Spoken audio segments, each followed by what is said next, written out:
शमूएल भविष्यवक्ता की दूसरी पुस्तक अध्याय 3। शमूएल भविष्यवक्ता की दूसरी पुस्तक अध्याय 3। शाऊल के घराने और दाऊद के घराने के मध्य बहुत दिन तक लड़ाई होती रही, परंतु दाऊद प्रबल होता गया और शाऊल का घराना निर्बल पड़ता गया। और हेब्रोन में दाऊद के पुत्र उत्पन्न हुए। उसका जेठा बेटा अम्नोन था, जो इजरायली अहीनोअम से उत्पन्न हुआ था, और उसका दूसरा किलाब था, जिसकी माँ कर्मेली नाबाल की स्त्री अबीगेल थी। तीसरा अबशालोम, जो गशूर के राजा तलमई की बेटी माका से उत्पन्न हुआ था। चौथा अदोनियाह, जो हग्गित से उत्पन्न हुआ था। पांचवा शपत्याह, जिसकी माँ अबीतल थी। छठवां इत्राम, जो एगला नाम दाऊद की स्त्री से उत्पन्न हुआ। हेब्रोन में दाऊद से यही संतान उत्पन्न हुए। जब शाऊल और दाऊद दोनों के घराने के मध्य लड़ाई हो रही थी, तब अब्नेर शाऊल के घराने की सहायता में बल बढ़ाता गया। शाऊल की एक रखेली थी, जिसका नाम रिस्पा था। वह अय्या की बेटी थी। और इशबोशेत ने अब्नेर से पूछा, तू मेरे पिता की रखेली के पास क्यों गया?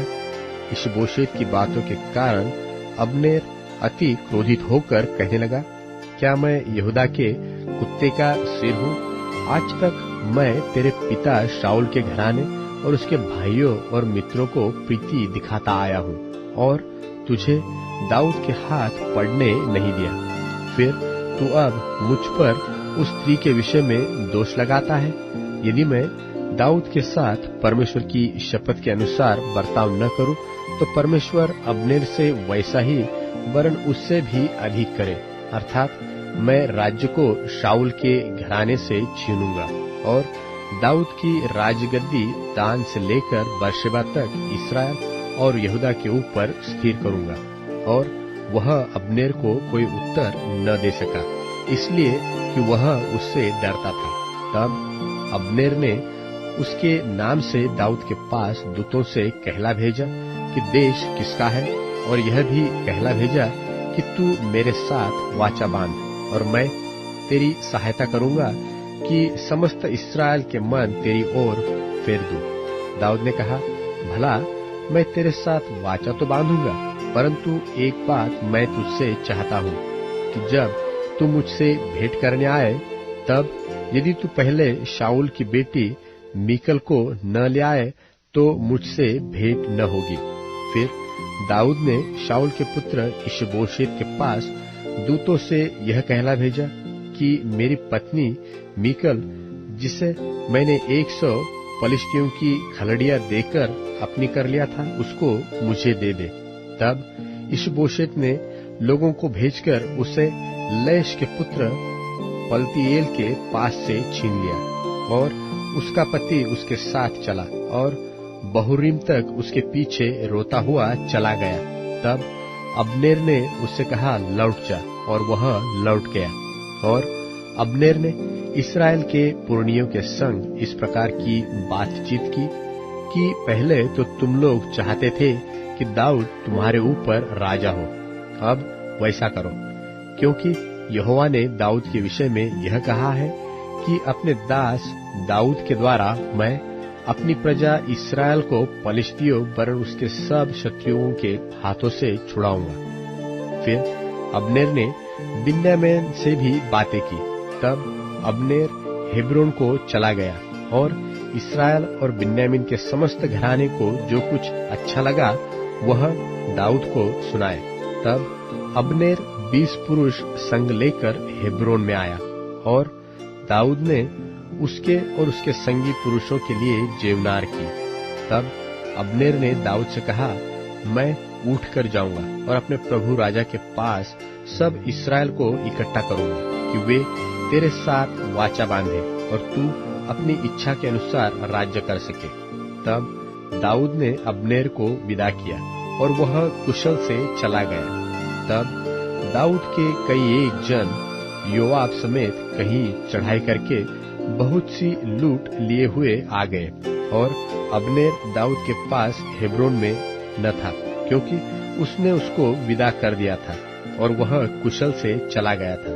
जब योआब और उसके साथ की समस्त सेना आई, तब लोगों ने योआब को बताया कि नेर का पुत्र अब्नेर राजा के पास आया था और उसने उसको विदा कर दिया और वह कुशल से चला गया। तब योआब ने राजा के पास जाकर कहा, तूने यह क्या किया है? अब्नेर जो तेरे पास आया था, तो क्या कारण है कि तूने उसको जाने दिया और वह चला गया है? तू नेर के पुत्र अब्नेर को जानता होगा कि वह तुझे धोखा देने और तेरे आने जाने और कुल काम का भेद लेने आया था।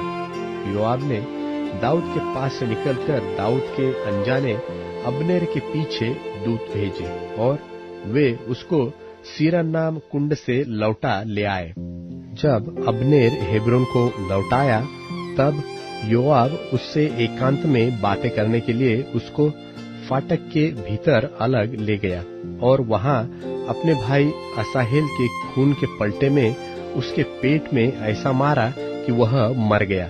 इसके बाद जब दाऊद ने यह सुना तो कहा, नेर के पुत्र अब्नेर के खून के विषय में अपनी प्रजा समेत यहोवा की दृष्टि में सदैव निर्दोष रहूंगा।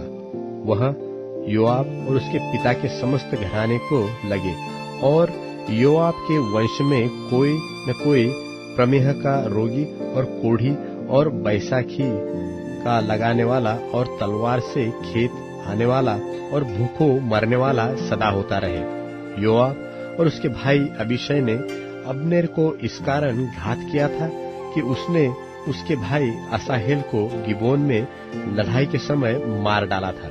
तब दाऊद ने योआब और अपने सब संगी लोगों से कहा, अपने वस्त्र फाड़ो और कमर में टाट बांधकर अब्नेर के आगे आगे चलो। और दाऊद राजा स्वयं अर्थी के पीछे पीछे चला। अब्नेर को हेब्रोन में मिट्टी दी गई और राजा अब्नेर की कब्र के पास फूट फूट कर रोया और सब लोग भी रोए। तब दाऊद ने अब्नेर के विषय यह विलाप गीत बनाया कि क्या उचित था कि अब्नेर मूढ़ की नाई मरे? न तो तेरे हाथ बांधे गए और न तेरे पाँव में बेड़ियां डाली गई। जैसे कोई कुटिल मनुष्यों से मारा जाए, वैसे ही तू मारा गया। तब सब लोग उसके विषय फिर रो उठे। तब सब लोग कुछ दिन रहते हुए दाऊद को रोटी खिलाने आए, परंतु दाऊद ने शपथ खाकर कहा कि यदि मैं सूर्य के अस्त होने से पहले रोटी व और कोई वस्तु खाऊं, तो परमेश्वर मुझसे ऐसा ही वरन इससे भी अधिक करे। और सब लोगों ने इस पर विचार किया और इससे प्रसन्न हुए। वैसे ही जो कुछ राजा करता था, उससे वे सब लोग प्रसन्न होते थे।